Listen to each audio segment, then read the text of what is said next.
ৰাকেশ ব্ৰাহ্ম জিন্দাবাদ, ৰাকেশ ব্ৰাহ্ম জিন্দাবাদ, ইপিপিএল জিন্দাবাদ, প্ৰমোদ বড় জিন্দাবাদ।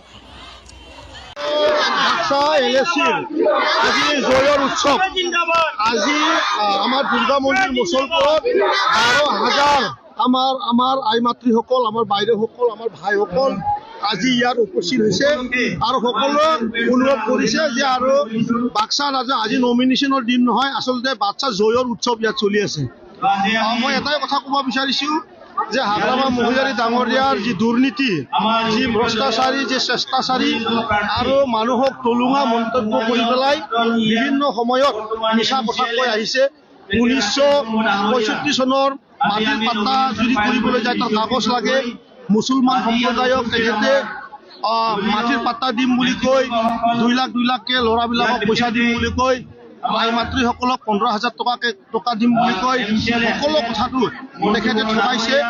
তাৰ কাৰণে আজি আমাৰ বাক্সা সমষ্টিৰ সকলো শ্ৰেণীৰ ৰাইজ, আমাৰ আদিবাসী ভাইসকল, মুছলমান ভাইসকল, নেপালী ভাইসকল, বড়ো ভাইসকল সকলোৱে ইউপিপিএলক জয় কৰাৰ কাৰণে আজি ইয়াত উপস্থিত হৈছে।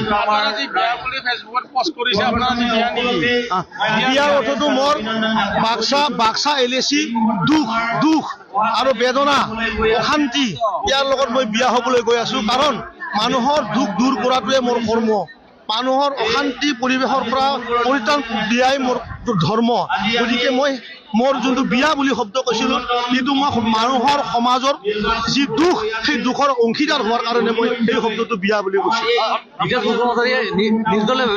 তাক শুভেচ্ছা জ্ঞাপন কৰিছোঁ মই। তেখেতে ইণ্ডিপেণ্ডেণ্ট খেলক, খুব ভাল হ'ব আৰু নিজৰ যোনটো শক্তি, এই শক্তিটো এই পৃথিৱীত যদি জনম পায় এইটো দেখাবও লাগে।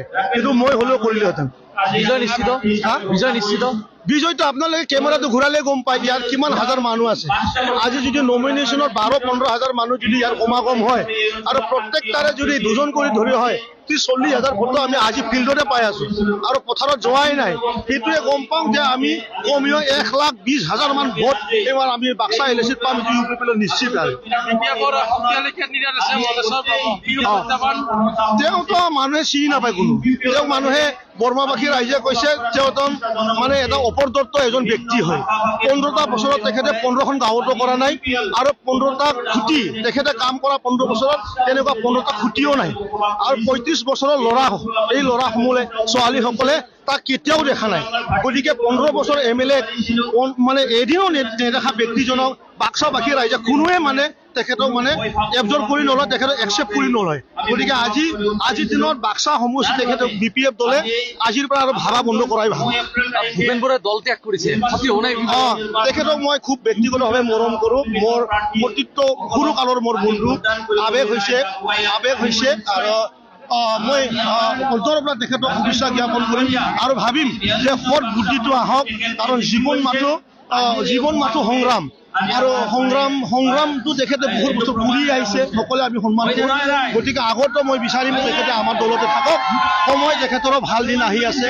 ৰাইজে, বিপুল ৰাইজে, দলে বহুত মানে হিচাপ কিতাপ কৰি এই সময়ত ৰাকেশক প্ৰক্ষেপ কৰিলে ইউপিপিএল জয় হ'ব বুলি ভাবিছে, তাৰ কাৰণে মোক দিছে।